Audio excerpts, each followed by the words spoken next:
The orphanage that you were at for a while, that wasn't a church orphanage, right? No, we went to Episcopal services every day, but it was a half hour and nobody paid much attention. And do you remember any of that kind of stuff going on?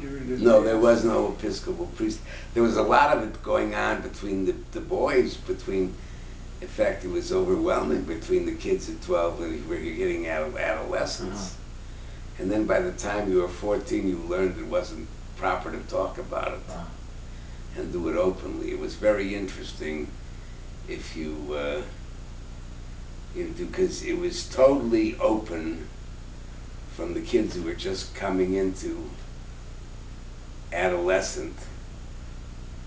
But then, you see, the school ended in the first year of high school, and usually by the time they got the first year of high school, which were the older kids, they began to get in a complete state of denial.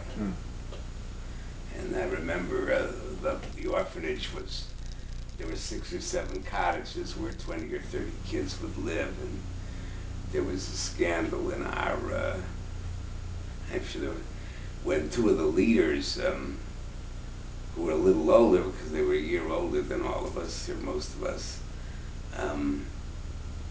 and were caught taking the younger kids downstairs and cornholing them. And this was it was a real scandal, because one of the guys was a leader.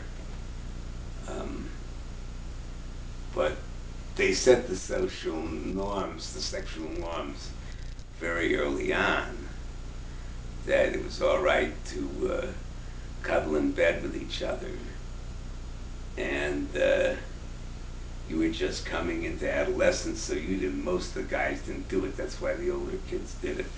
I've never thought about it, but the sex norms of society were transmitted very much to the orphanage.